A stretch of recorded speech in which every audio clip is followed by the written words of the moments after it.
নমস্কার। বলতে চাই আঙিনায় আপনাকে স্বাগতম। আশা করি আপনি ভালো আছেন, আপনি ভালো থাকুন, এটাই আমার কাম্য। চলুন আজকের প্রসঙ্গে যাওয়া যাক। আমরা যখন অসুস্থ হই তখন আমরা বাইরে থেকে ওষুধ কিনে খাই কিংবা ডাক্তারের কাছে যাই, কিন্তু আপনি কি জানেন আমাদের এই শরীরের ভেতরেই বসে আছে পৃথিবীর সেরা এক ডাক্তার, যিনি 24 ঘন্টা 365 দিন কোনো রকম ছুটি ছাড়াই আমাদেরকে সুস্থ রাখার জন্য যুদ্ধ করে যায়। আজ আমরা কথা বলবো শরীরের সেই অদৃশ্য নিরাময় ব্যবস্থা বা এই ইমিউন সিস্টেম নিয়ে। আমরা চলুন প্রথমেই আমাদের দেখা একটা উদাহরণের অবতারণা করি। আপনারা হয়তো খেয়াল করে থাকবেন যে কোনো গাছের যদি কোনো ডাল ভেঙে যায়, সেই ডালটাকে আবার যদি একটু সোজা করে রেখে দেওয়া যায়, তাহলে কিছুদিন পরে আমরা সেখানে গেলে দেখব যে সেই ডালটি আবার জোড়া লেগে গেছে। যে জায়গাটা ভেঙে গিয়েছিল সে জায়গাটা হয়তো খানিক ফুলে আছে, কিন্তু অবিকল জোড়া লেগে গেছে। কে লাগালো জোড়া? আমরা তো আর একটা অংশের সঙ্গে অন্য অংশ জোড়া লাগিয়ে দিয়ে আসিনি, আমরা শুধু সোজা করে রেখে এসেছিলাম। তাহলে জোড়া কিভাবে লাগলো? মূলত এই যে জোড়া লেগে যাওয়া, এটা মূলত এই গাছের ভেতরেই আছে একজন ডাক্তার, যে নিজ দায়িত্বে এই নিজের ডালকে জোড়া লাগিয়ে নিয়েছে। চলুন আমরা দেখি যে আমাদের শরীরের ভেতরে এই যে আমাদের অদৃশ্য ডাক্তার, ভেতরকার ডাক্তার, এটা আমাদেরকে সুস্থ রাখার জন্য কি করে। চলুন দেখি। প্রথমেই আমি বলবো যে বিষয়টি নিয়ে, সেটা হলো দুর্গের প্রহরী, অর্থাৎ যাকে বলা যায় যে প্রথম স্তরের সুরক্ষা। যে কোনো রাজ্যের জন্য যে প্রথম স্তরের সুরক্ষা হিসেবে সেই রাজ্যের রাজা যেটা করেন, যে দেয়াল তৈরি করেন, অর্থাৎ প্রথম স্তরের সুরক্ষা দেওয়ার জন্য দেয়াল থাকে কোনো রাজ্যে। ঠিক তেমনি আমাদের শরীরের এই প্রথম স্তরের সুরক্ষার জন্য যে দেয়াল, সেটি হলো ত্বক, স্কিন। অর্থাৎ এই ত্বক আমাদের শরীরে বাইরের জীবাণুকে বাধা দেয়, প্রবেশ করতে দেয় না, বাধা দেয় প্রবেশের মুখে। মূলত এই ত্বক, শুধুমাত্র এই ত্বক নয়, এই যে আমাদের চোখের জল, তারপর আমাদের মুখের লালা, তারপর এই যে আমাদের নাকের যে মিউকাস, এই সব কিছু এই অদৃশ্য ডাক্তারেরই অংশ। এরা এই বাইরের জীবাণুকে আটকে দেয়, মেরে ফেলে। এই যে আমরা প্রচণ্ড জোরে হাঁচি দিই কিংবা কাশি দিই, মূলত তখন আমাদের ভেতরের ডাক্তার দ্রুত গতিতে এই ক্ষতিকর জীবাণুকে বাইরে বের করে দেয়। এরপর আমি কথা বলবো শ্বেত রক্তকণিকা নিয়ে, যেটাকে শরীরের পদাতিক বাহিনীর সাথে তুলনা করা যায়। এই শ্বেত রক্তকণিকা, যদি কোনো জীবাণু এই দেয়াল টপকে, অর্থাৎ এই ত্বক, এই দেয়াল টপকে ভেতরে ঢুকেও যায়, তখন সক্রিয় হয়ে ওঠে শরীরের এই আসল সেনাবাহিনী। এদের নাম হলো শ্বেত রক্তকণিকা। এখানে দুই ধরনের যোদ্ধা আমরা দেখতে পাই। এক হচ্ছে নিউট্রোফিল ও ম্যাক্রোফেজ। এরা কি করে দেখেন, এরা অনেকটা পুলিশের মতো কাজ করে। যখন কোনো জীবাণুকে এরা দেখতে পায়, তখনই এরা আক্রমণ করে আর মেরে ফেলে। অর্থাৎ এরা পুলিশের মতো কাজ করে।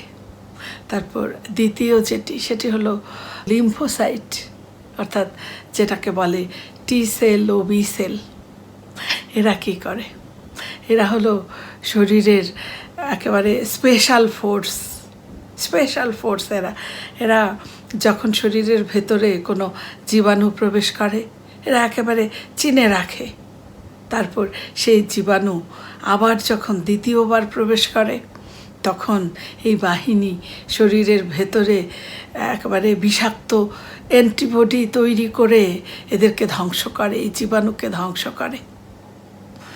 এই যে আমাদের এই ভেতরের ডাক্তার, আমরা এই ভেতরের ডাক্তারের নিরাময়ের লক্ষণ যদি দেখি, কিভাবে নিরাময় করে, আমরা কিছু লক্ষণ দেখে এটা বুঝতে পারি।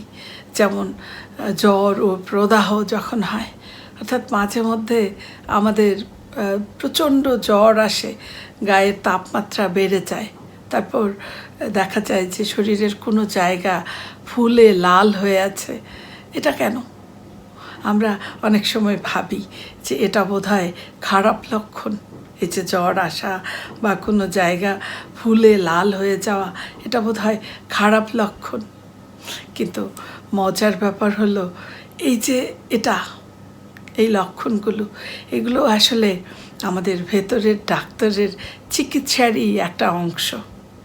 যেমন জ্বর, যখন আমাদের শরীরের তাপমাত্রা বেড়ে যায়, আমাদেরকে বুঝতে হবে যে এটা শরীরের, আমাদের ভেতরের যে ডাক্তার, সে ডাক্তার এই তাপমাত্রা বাড়িয়ে দিয়েছে। কারণ এমন কিছু জীবাণু আছে যেগুলো বেশি তাপে বংশবৃদ্ধি করতে পারে না, মারা যায়। এ কারণে শরীর, আমাদের ভেতরের ডাক্তার আমাদের শরীরের তাপমাত্রা বাড়িয়ে দেয়। তারপর প্রদাহ, অর্থাৎ যখন কোনো জায়গা ফুলে লাল হয়ে থাকে, আবার আমরা সেখানে হয়তো সাদা একটু অংশ দেখতে পাই, আমরা যেটাকে অনেক সময় পুঁজ মনে করি। আসলে এটা হলো, যদি সেই জায়গায় কোনো জীবাণু থাকে, তাহলে আমাদের এই ডাক্তার, শরীরের ভেতরের ডাক্তার, সে কী করে, সে ওই জায়গাটাতে বেশি করে রক্ত চলাচল বাড়িয়ে দেয়, যাতে বেশি পরিমাণে শ্বেতকণিকা সেখানে গিয়ে ওই জীবাণুর সাথে যুদ্ধ করতে পারে। অর্থাৎ রক্ত প্রবাহটাকে, রক্ত চলাচলটাকে ওখানে বাড়িয়ে দেয়। তাহলে বেশি করে শ্বেতকণিকা সেখানে পৌঁছে যেতে পারে আর যুদ্ধ করতে পারে। ওই যে সেই সাদা অংশ যেটা আমরা দেখি, মূলত সেটা শ্বেতকণিকা। আমাদের চারপাশে এই যে এত জীবাণু, এই জীবাণুর বিরুদ্ধে এই ডাক্তার দিন রাত যুদ্ধ করছে।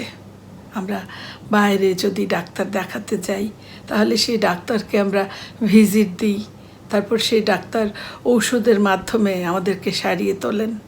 তাহলে যে ডাক্তার আমাদের ভেতরে বসে বসে দিন রাত পরিশ্রম করছে, তার প্রতি কি আমাদের কোনো দায়িত্ব নেই? আমরা কিভাবে এই ডাক্তারকে সাহায্য করতে পারি, চলুন একটু আমরা সেই বিষয়ে কথা বলি। আমরা সাধারণভাবে 3টি কাজ করে আমাদের শরীরের এই ডাক্তারকে সাহায্য করতে পারি। 1, পর্যাপ্ত ঘুম। আমরা যখন ঘুমাই, ঘুমের মধ্যে আমাদের শরীরের এই ডাক্তার মূলত নিজেকে মেরামত করে ঘুমের মধ্যে, এবং নতুন ইমিউন কোষ তৈরি করে। এজন্য প্রত্যেকটা মানুষের জন্য পর্যাপ্ত ঘুম এটা খুব জরুরি। বাচ্চাদের জন্য যেমন কমপক্ষে 8 ঘন্টা, বড়দের জন্য 6 থেকে 7 ঘন্টা কমপক্ষে এই ঘুমটা আমাদের জন্য খুব জরুরি। তারপর সুষম খাবার, ভিটামিন সি, বি এবং জিঙ্ক সমৃদ্ধ খাবার আমাদের এই নিরাময় ব্যবস্থার জ্বালানি হিসেবে কাজ করে। এরপর আমরা সিজনাল ফল, অর্থাৎ দেশীয় সিজনাল ফল, এই যে আমরা মনে করি অনেক সময় যে দামি ফল, এগুলো বুঝি আমাদের জন্য খুব উপকারী, কিন্তু প্রত্যেকটা দেশের জন্য মূলত সেই দেশের মানুষের আবহাওয়া বা অনুকূল পরিবেশ অনুযায়ী সেই দেশের ফল সেই আবহাওয়ার জন্য এবং সেই মানুষদের জন্য সবচেয়ে বেশি উপকারী। এজন্য আমরা বেশি বেশি করে দেশীয় ফল খাবো আমাদের ইমিউন সিস্টেমকে শক্তিশালী করার জন্য। তারপর তৃতীয় যেভাবে আমরা সাহায্য করতে পারি, 3 নম্বর কাজটি হলো মানসিক প্রশান্তি। আমরা যখন অতিরিক্ত দুশ্চিন্তা করি তখন আমাদের এই প্রতিরক্ষা ব্যবস্থা বা এই ইমিউন সিস্টেম এটা অনেকটা দুর্বল হয়ে পড়ে। এজন্য এই যে হাসি খুশি থাকার কথা আমি আপনাদেরকে প্রায়ই বলি, এই হাসি খুশি থাকা এটা হলো এই ইমিউন সিস্টেমকে শক্তিশালী করার একটা বড় টনিক। আসলে চিকিৎসা বিজ্ঞান এখন অনেক উন্নত হয়েছে, আমি মানছি এটা, কিন্তু এই যে প্রাকৃতিক যে নিরাময় ক্ষমতা, এই প্রাকৃতিক নিরাময় ক্ষমতার চেয়ে বড় কোনো অলৌকিক শক্তি এই পৃথিবীতে নেই। আমাদের তাই দায়িত্ব হলো এই যে আমাদের ভেতরের এই ডাক্তার, এই ভেতরের ডাক্তারকে সম্মান করা এবং তাকে শক্তিশালী করার জন্য প্রয়োজনীয় রসদ তাকে জোগানো। আসুন আমরা পরম মমতা ভরে আমরা এই আমাদের ভেতরের ডাক্তারের হাতটা ধরি। আপনাকে অসংখ্য ধন্যবাদ এতক্ষণ মনোযোগ সহকারে আমার কথাগুলো শোনার জন্য। যদি ভালো লাগে একটি লাইক দিন এবং শেয়ার করে ছড়িয়ে দিন যদি গুরুত্বপূর্ণ মনে হয় ভিডিওটি, আর সাবস্ক্রাইব করে বলতে চাই এর পাশে থাকুন। আবারও কথা হবে নতুন কোনো অনুভব নিয়ে। ততক্ষণ আপনি খুব ভালো থাকুন, সুস্থ থাকুন। শুভরাত্রি।